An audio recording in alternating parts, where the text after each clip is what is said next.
Good afternoon, everyone. This is Tim from Online Big Blue. I want to speak to you today about one of my favorite topics, Daniel Basketball Jones. Been hearing a lot of good stuff coming out about him on the OTAs, but we need to all slow down and pump our brakes because it's the OTAs. I am a Daniel Jones fan. I was not a fan of him at 6. I was a fan of him at 17. Just like I'm not a fan of Dexter Lawrence at 17. I was a Daniel Jones fan at 17 and a fan of Josh Allen at 8 because of the fact that we still do not have an edge.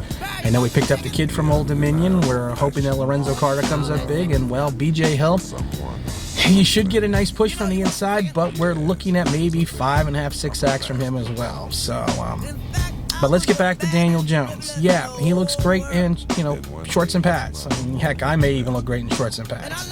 Let's get into training camp. Let's see him against live defenses. Let's see him against full defensive packages. Let's see him in the preseason.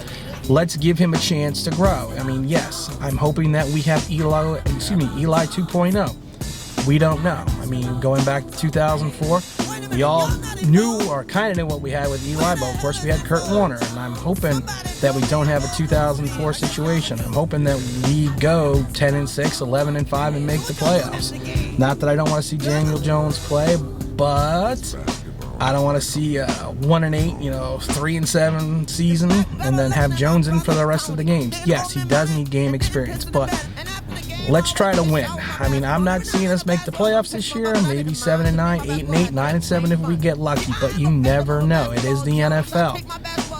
So let's see what happens, and let's kind of just slow down. Let's give Jones a chance to actually play in some games, play in some preseason games. He's going to probably play quite a bit this preseason.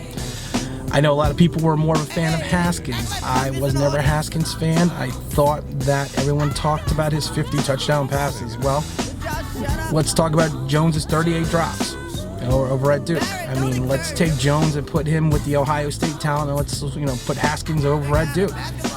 It could be the same situation. It could be a different situation. Who knows?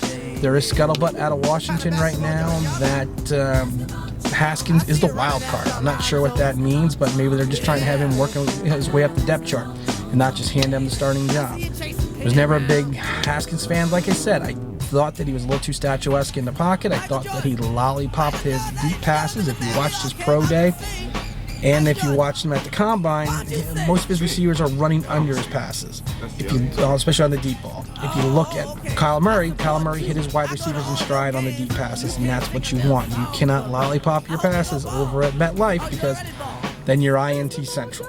And I think we've seen enough of that over the years that we don't want to have that keep going on and happening.